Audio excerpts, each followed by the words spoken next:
Ya, Oni. Baik, Assalamualaikum warahmatullahi wabarakatuh. Waalaikumsalam Waalaikumsalam. warahmatullahi wabarakatuh. Sebelumnya, saya ingin berterima kasih kepada semuanya yang telah menyempatkan waktunya untuk hadir di presentasi kali ini. Dan juga saya berterima kasih kepada Ibu pembimbing kita, yaitu Bu Isma Mulyani, SPI MSI. Perkenalkan, kami dari kelompok 8 yang membahas tentang sabun dari minyak jelantah yang beranggotakan saya sendiri, Nasya Zarandini, sebagai moderator. Saya Nadia Viola Ananta sebagai pemateri pertama. Saya Rashid Aslam selaku pemateri kedua. Saya Rafli Putra Nadira selaku pemateri ketiga. Saya Rafli Sandi selaku materi keempat. Baik, eh, materi yang pertama yang akan disampaikan oleh saya yaitu ada latar belakang dari masalahnya. Minyak jelantah merupakan limbah dari kegiatan memasak sehari-hari yang seringkali dibuang begitu saja tanpa pengolahan yang tepat. Limbah minyak jelantah adalah permasalahan yang dihadapi sektor kuliner, mulai dari restoran besar sampai kaki lima, begitu juga pada tingkat rumah tangga. Jika minyak jelantah tidak dikelola dengan baik, limbah ini bisa mencemari lingkungan. Pembuangan minyak jelantah secara sembarangan dapat menyebabkan penyumbatan pada saluran air, mencemari sungai dan danau, serta merusak ekosistem yang ada. Selain dampak negatif terhadap lingkungan, minyak jelantah yang tidak digunakan kembali juga menimbulkan masalah kesehatan. Oleh karena itu, mengelola minyak jelantah secara efektif tidak hanya penting untuk menjaga kebersihan lingkungan, tetapi juga untuk melindungi kesehatan masyarakat. Salah satu inovatif untuk mengatasi permasalahan limbah minyak jelantah adalah dengan mendaur ulangnya menjadi sabun ramah lingkungan. Proses daur ulang ini tidak hanya membantu mengurangi jumlah limbah yang mencemari lingkungan, tetapi juga menghasilkan produk yang bermanfaat dan memiliki nilai ekonomis. Sabun yang dihasilkan dari minyak jelantah ini dapat dijadikan alternatif produk pembersih yang aman dan ramah lingkungan. Dengan menggunakan minyak bekas sebagai bahan baku, proses produksi ini juga mengurangi ketergantungan pada bahan baku baru, sehingga mendukung prinsip daur ulang dan berkelanjutan. Dengan demikian, pembuatan sabun dari limbah minyak jelantah tidak hanya memberikan solusi atas masalah limbah, tetapi juga membuka peluang usaha yang ramah lingkungan dan berkelanjutan. Selanjutnya, materi kedua disampaikan oleh Nadia Viola.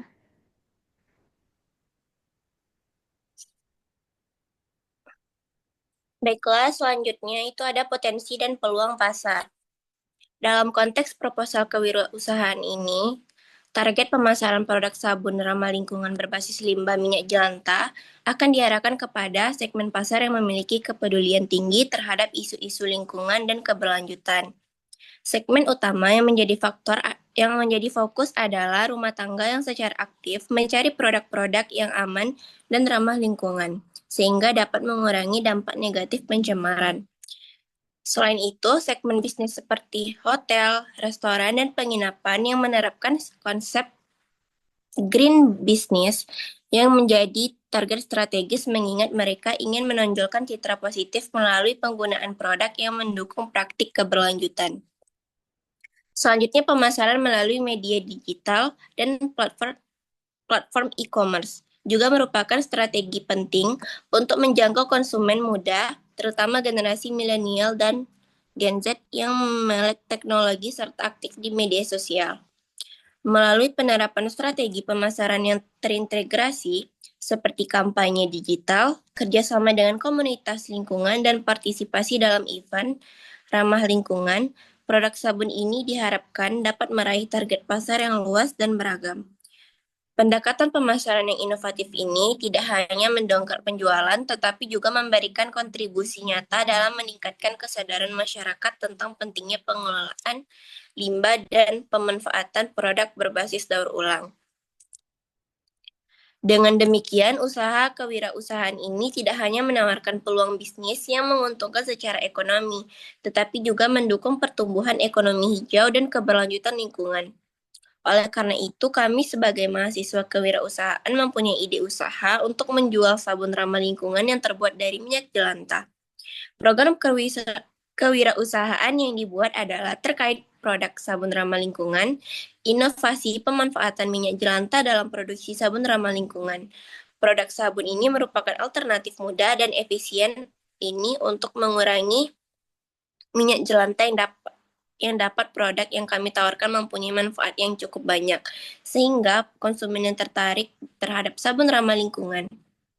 Oleh karena itu, kami merasa bahwa para ibu rumah tangga akan sangat tertarik dengan produk kami, yang dimana pula kami menawarkan dengan harga efisien sehingga rasa produk ini akan laku di pasaran. Next.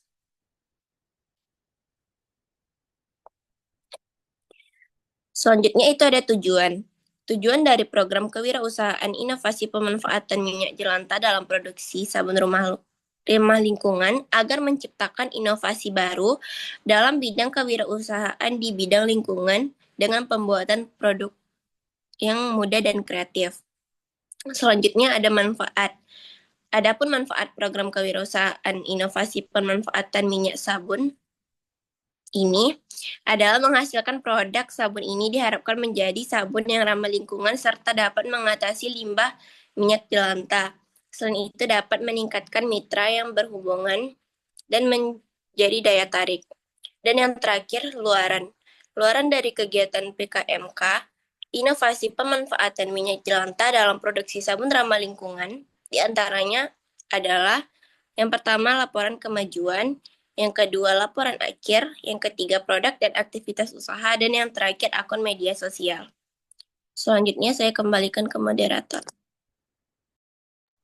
Terima kasih kepada Viola yang telah mematerikan materi yang pertama. Selanjutnya materi kedua disampaikan oleh Rashid. Baik, di sini saya akan menjelaskan mengenai analisa produk. Usaha pengembangan limbah minyak jelantah menjadi sabun ramah lingkungan merupakan inisiatif yang tidak hanya menawarkan solusi pengurangan limbah, namun juga membuka peluang bisnis yang berkelanjutan. Rencana usaha ini kami mulai dengan mengumpulkan minyak jelantah dari berbagai sumber seperti rumah tangga, restoran, dan industri makanan. Pemanfaatan pasar lokal dan pemasaran digital, usaha ini diharapkan dapat memenuhi kebutuhan konsumen yang peduli lingkungan, serta menginginkan produk organik dan alami untuk mencari produk lokal yang terjangkau. Analisa produk menunjukkan bahwa sabun ramah lingkungan ini memiliki keunggulan yang kompetitif karena bahan baku utama merupakan limbah yang didaur ulang, sehingga mengurangi biaya produksi sekaligus mengoptimalkan pemanfaatan sumber daya. Penambahan minyak esensial atau ekstrak tumbuhan dalam proses pembuatan sabun ini memberikan aroma yang menarik sehingga meningkatkan nilai jual produk. Dengan demikian, inovasi pengolahan limbah minyak jelantah ini tidak hanya menawarkan solusi lingkungan, tetapi juga membuka peluang pasar yang luas dan mendukung pertumbuhan ekonomi hijau. Ada pula analisa pemasaran, yaitu kami laksanakan di berbagai tempat, terutama di tempat-tempat yang memiliki masalah terhadap limbah minyak jelantah. Namun yang kami lihat sebagai mahasiswa, masih banyak warga yang belum bisa memanfaatkan limbah minyak jelantah ini. Oleh karena itu, kami ingin mengoptimalkan produk yang kami tawarkan dengan berbagai manfaat ke konsumen untuk mempermudah proses wirausaha. Untuk pemasarannya itu kami lakukan di tempat yang efektif seperti di platform Instagram, TikTok, serta Facebook. Next. Yang kedua adalah analisa pemasaran. Produk sabun dari minyak jelantah memiliki potensi pasar yang menjanjikan karena menggabungkan aspek keberlanjutan lingkungan dengan kebutuhan sehari-hari. Target pasar utama dari produk ini adalah konsumen yang peduli lingkungan, khususnya generasi milenial dan Gen Z, yang semakin sadar akan pentingnya produk ramah lingkungan. Selain itu, ibu rumah tangga juga menjadi target usaha kami, yang dimana karena mereka merupakan penghasil minyak jelantah yang signifikan. Strategi penetapan harga yang kompetitif menjadi unggulan produk ini. Dengan memanfaatkan minyak jelantah sebagai bahan baku utama, biaya produksi dapat ditekan lebih rendah dibandingkan sabun komersial lainnya. Hal ini memungkinkan penerapan harga yang terjangkau namun tetap memberikan margin keuntungan yang memadai. Saluran distributif yang efektif untuk produk ini meliputi toko-toko yang menjual produk ramah lingkungan, platform e-commerce, dan kerjasama dengan komunitas Zero Waste. Pemasaran digital melalui media sosial sangat penting untuk menjangkau konsumen muda yang peduli lingkungan. Konten edukatif tentang proses daur ulang minyak jelantah dan manfaat lingkungan dari produk ini dapat menjadi strategi komunikasi yang efektif untuk membangun kesadaran mereka. Yang selanjutnya adalah keunggulan kompetitif produk sabun dari minyak jelantah terletak pada nilai keberlanjutannya, sehingga tidak hanya menawarkan solusi untuk permasalahan minyak goreng, tetapi juga menghasilkan produk bermanfaat. Ada pula kolaborasi yang ingin kami lakukan yaitu dengan restoran, warung makan, dan rumah tangga untuk mengumpulkan minyak jelantah, serta itu merupakan strategi pemasaran sekaligus menciptakan rantai pasok yang berkelanjutan. Program penukaran minyak jelantah dengan produk sabun juga dapat menjadi inisiatif yang menarik untuk meningkatkan loyalitas konsumen dan memastikan ketersediaan bahan baku yang konsisten. Selanjutnya saya serahkan kepada moderator. Terima kasih kepada Rashid. Selanjutnya materi keempat disampaikan oleh Rafli. Baik, saya akan menjabarkan tentang cash flow atau perhitungan harga produksi dan keuntungan dari inovasi pemanfaatan minyak jelantah dalam produksi sabun ramah lingkungan. Yang pertama, ada barangnya tuh itu minyak jelantah dengan frekuensi 5 liter.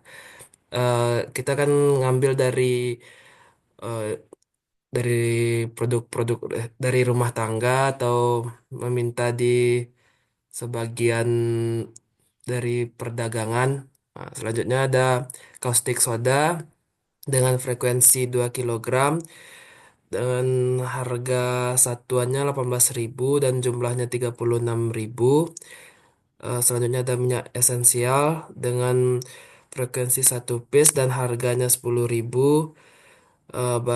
Selanjutnya ada saringan dengan frekuensi 2 piece, harga satuannya 10.000 dan jumlahnya 20.000. Selanjutnya ada teko takar literan dengan frekuensi satu piece dengan harga satuan 20.000. Selanjutnya ada alkohol 70%, frekuensi satu piece, harga 28.000. Ada pewarna makanan dengan frekuensi 3 piece, harga satuan 5.000 dan jumlah 15.000. Cetakan 2 piece, harga satuan 18.000 dengan jumlah 36.000. Selanjutnya ada sendok dengan frekuensi satu piece, serta harganya 30.000. Jadi total biaya tetap dari barang yang telah kami perkirakan yaitu sekitar 205.000 rupiah. Selanjutnya ada biaya variabel dengan barang barang minyak jelantah dengan frekuensi 5 liter. Harga perkiraannya 5.000 dengan jumlah totalnya 25.000. Minyak esensial dengan frekuensi satu piece dengan harga 37.000. Terus selanjutnya ada alkohol 70%, frekuensi satu piece dengan harga 35.000. Selanjutnya ada kaustik soda, frekuensi 2 kilogram dengan harga satuan 23.000 dan jumlahnya 46.000. Ada pewarna makanan dengan frekuensi 3 piece, harga satuan 8.000 dan jumlahnya 24.000. Cetakan 2 piece, harga satuan 25.000 dengan jumlahnya 50.000. Dan terakhir ada biaya pengemasan kurang lebih 100.000. Jadi total biaya variabel yang telah kami susun kira-kira dengan jumlah 317.000 rupiah. Jadi estimasi untuk 4 bulan yaitu total produksi kurang lebih 100 piece dengan harga variabel per unit dengan harga 4.000. Kontribusi margin dengan harga 46.000, persen keuntungan per produk yaitu 80%. Biaya produksi per unit yaitu 205 ditambah 354.000 per 100 unit dijumlahkan jadi 5.220 dengan harga jual produksi yang telah ditotalkan berjumlah 9.396. BEP unit dengan total 168 unit dan BEP rupiah dengan total 2.326. Baik, sekian dari saya serahkan ke moderator.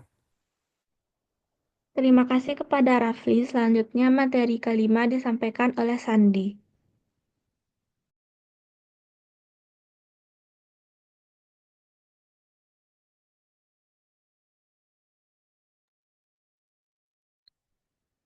Baik, saya akan menjabarkan bagaimana teknik atau cara membuat produk komoditas usaha.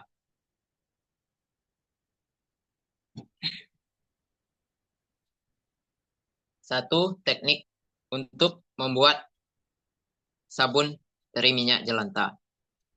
Satu, saring minyak tanah jelantah.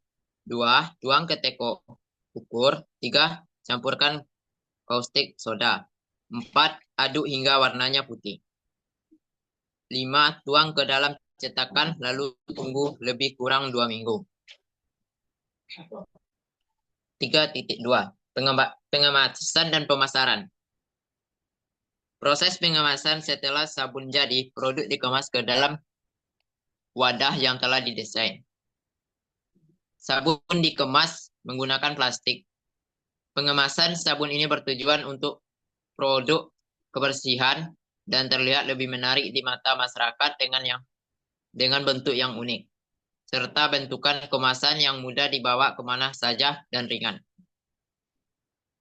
Karena ukurannya tidak memakan tempat. Pemasaran. Strategi pemasaran yang kami gunakan untuk menunjang keberhasilan pemasaran produk adalah dengan memperhatikan 4P, yaitu produk, place, dan promotion. Produk merupakan bagian terpenting yang harus diperhatikan. Untuk harga akan dibuatkan atau ditentukan dengan harga seminim mungkin agar terjangkau di segala kalangan. Harga ditentukan dengan laba yang minim namun terus berjalan. Tempat penjualan kami tentu menentukan tempat yang strategis dan tempatkan di tempat mitra yang bergabung dengan kegiatan ini. Promosi, ada beberapa promosi yang akan dilakukan, yaitu promosi secara langsung, dilakukan dengan berinteraksi langsung dengan calon konsumen. Promosi melalui sosial media disebut internet marketing. Melalui WhatsApp, Facebook, Instagram, dan TikTok. Promosi melalui e-commerce, suatu aplikasi seperti Shopee, Lazada, Tokopedia, dan lain sebagainya. Next, tahapan pekerjaan. Satu, persiapan bahan baku dan peralatan. Pembuatan sabun ini dilakukan dengan cara menambahkan bahan baku seperti minyak jelantah, kaustik roda, alkohol 70%, dan minyak esensial. Pembuatan alat dan bahan. Alat yang digunakan dalam pembuatan sabun adalah teko, literan, saringan, cetakan, dan sendok. Bahan yang dibutuhkan atau digunakan dalam proses pembuatan sabun ialah minyak jelantah, kaustik roda, alkohol 70%, dan minyak esensial. Baik, saya balikkan ke moderator. Terima kasih. Baik, terima kasih kepada Sandi yang telah memberikan materi kelima. Demikian materi dari kami. Bila ada kata yang salah, mohon maaf. Assalamualaikum warahmatullahi wabarakatuh.